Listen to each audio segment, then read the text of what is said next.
Hello दोस्तों। तो आज जो हम करने जा रहे हैं वो है हमारा जो इनसाइट के जो डेली 5 क्वेश्चन आते हैं ना, तो ये हैं 24 जून के 5 क्वेश्चन। ठीक है, तो इसमें वही सेम करेंगे हम। आप वीडियो पॉज करिए और आंसर दीजिए। देखिए पहला क्वेश्चन क्या है। तो पहला क्वेश्चन है निम्नलिखित कथनों पर विचार कीजिए। ठीक है, तो असम में मध्य प्रदेश के बाद भारत में सबसे अधिक राष्ट्रीय उद्यान है, हो सकते हैं। ठीक है, काजीरंगा और मानव राष्ट्रीय उद्यानों को यूनेस्को की विश्व धरोहर जो स्थित जो स्थल है वो घोषित किया गया है, ये भी हो सकता है।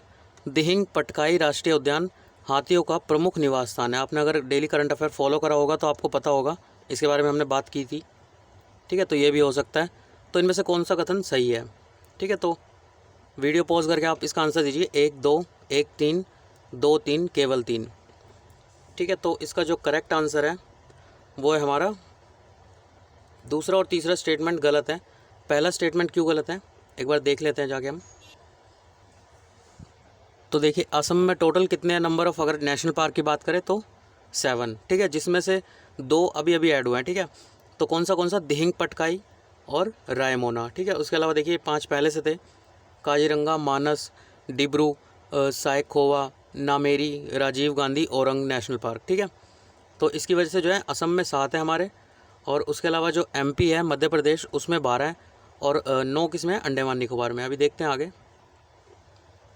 ठीक है, तो देखिए 12 किस में है, मध्य प्रदेश में, और अंडमान निकोबार में 9 है, और असम में total number of national park कितने हैं, 7 है। ठीक है, अभी अभी हमने देखे। तो उसके अलावा काजीरंगा और जो मानस यूनेस्को है उसकी विश्व धरोहर स्थल है दोनों के दोनों। ठीक है, ये बिल्कुल ठीक स्टेटमेंट थी दूसरी वाली। नामेरी और औरंग के साथ ये टाइगर रिजर्व भी है। उसके अलावा जो थर्ड स्टेटमेंट थी वो भी बिल्कुल ठीक है। तो ये जो है 234 वर्ग किलोमीटर वाला दिहिंग पटकाई पूर्वी असम व डिब्रूगढ़ और जो सुकिया है। ठीक है, तिनसुकिया उन जिलों में हाथियों का एक प्रमुख जो है निवास स्थल है। ठीक है, उसके बाद देखिए दूसरा क्वेश्चन क्या है।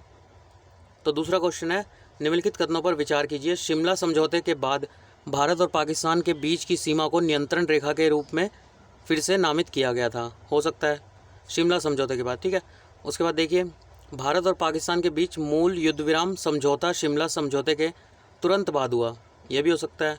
तो इसके बारे में आपको शिमला समझौते के बारे में पता होना चाहिए। तो उपरोक्त में से जो है कौन सी स्टेटमेंट ठीक है हमारी? 1 1 2 ना तो 1 ना तो 2। ठीक है, तो स्टेटमेंट एक बार पॉज करके वीडियो पढ़िए, उसके बाद आंसर दीजिए। ठीक है,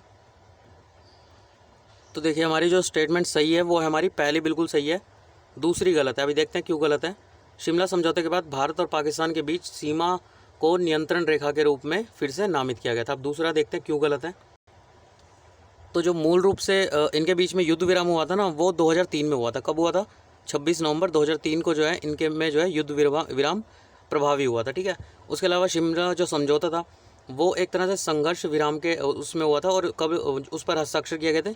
1922 में, 72 में इस पर हस्ताक्षर किए गए थे। उसके अलावा इसने श्रीनगर, मुजफ्फरनगर और जो पुंछ रावलकोट मार्ग था उनको खोलने की सुविधा प्रदान की। 6 दशकों में पहली बार बस और ट्रक सेवाओं के मार्ग प्रशस्त किया था उस समय, और नियंत्रण रेखा के पार संपर्कों, आदान प्रदान, यात्रा और व्यापार को प्रोत्साहित किया था। ठीक है, उसके बाद देखिए थर्ड क्वेश्चन क्या है। तो नामीबिया निम्नलिखित में से किस देश के साथ भूमि साझा करता है? अंगोला, दक्षिण अफ्रीका, जाम्बिया। तो इनका जो है जिम्बाब्वे 4th पे है। तो सही उत्तर इन पे से आपको छांटना है 1 2 3। जो यहाँ पे ये 0 से शुरू है ना, तो इसे 1 2 3 4 ही मानिए, 0 मत मानिए। ठीक है, तो 1 2 3 1 2 4 1 3 4 1 3। तो वीडियो पॉज करके आप इसका आंसर दीजिए। तो देखिए यहाँ पे इसकी लोकेशन क्या है, ये नामीबिया है। ये किसके साथ बाउंड्री शेयर कर रहा है? तो हमारा देखिए जाम्बिया के साथ भी कर रहा है, अंगोला के साथ भी कर रहा है। ठीक है, पर यहाँ पे जिम्बाब्वे के साथ नहीं कर रहा। उसके अलावा जो है साउथ अफ्रीका के साथ कर रहा है। ठीक है, और इधर से हमारा साउथ अटलांटिक जो ओशियन है वो है यहाँ पे। ठीक है, तो ये इसकी लोकेशन है। अब उसके बाद ऑप्शन देखते हैं। तो हमारा जिम्बाब्वे जो था 4th जो है वो उसके साथ नहीं करेगा, बाकी सबके साथ कर रहा है। ठीक है,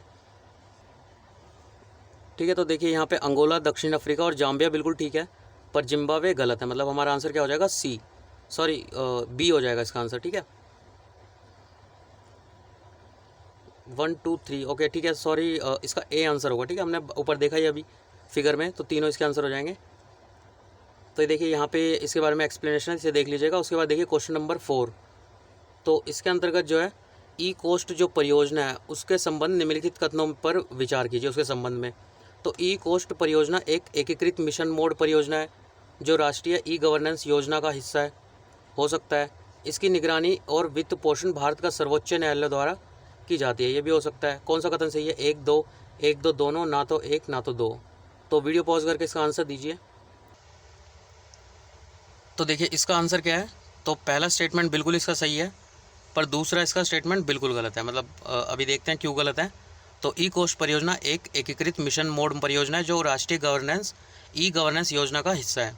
अब देखिए इसका जो आंसर है, तो ये जो किसके द्वारा वित्त पोषित और इसकी निगरानी की जाती है, तो कानून और न्याय मंत्रालय द्वारा देश भर के जो जिला न्यायालय होते हैं उनके लिए किया जाता है, ठीक है।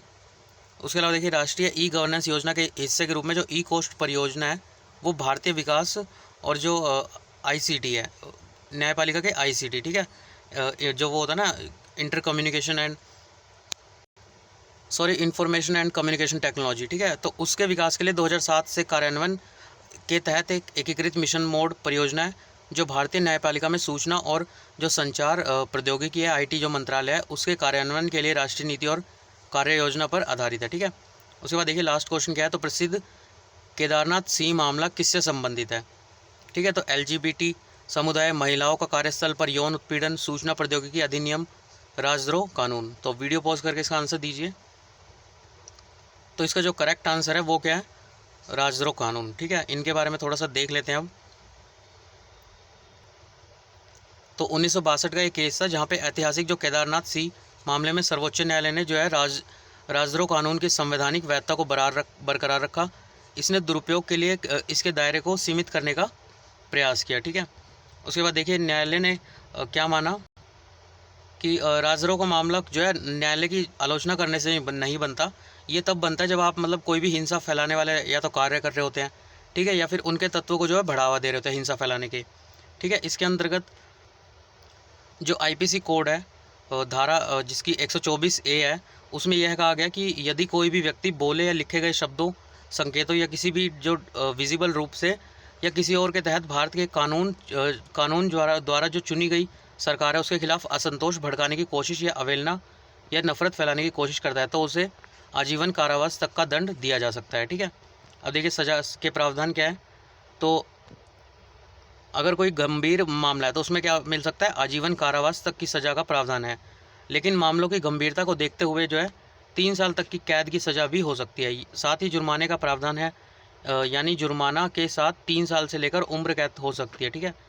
इस मामले में जिस व्यक्ति के खिलाफ मुकदमा चले वो सरकारी नौकरी के लिए आवेदन नहीं कर सकता। ऐसे व्यक्ति को पासपोर्ट भी नहीं मिलता है, ठीक है। तो बस फ़िलहाल के लिए यही 5 क्वेश्चन आज आए थे 24 जून के। तो बस मैंने पढ़े तो फिर बता दिया। तो उसके अलावा देखिए अगर आज या कल में जो है अप्रैल का भी वीडियो मैं अपलोड करूँगा, ठीक है। उसके अलावा कोना पकड़िए, किताब पकड़िए और क्या करते रहिए? पढ़ते रहिए। और पसंद आता तो लाइक सब्सक्राइब कर सकते हैं। And have a good day.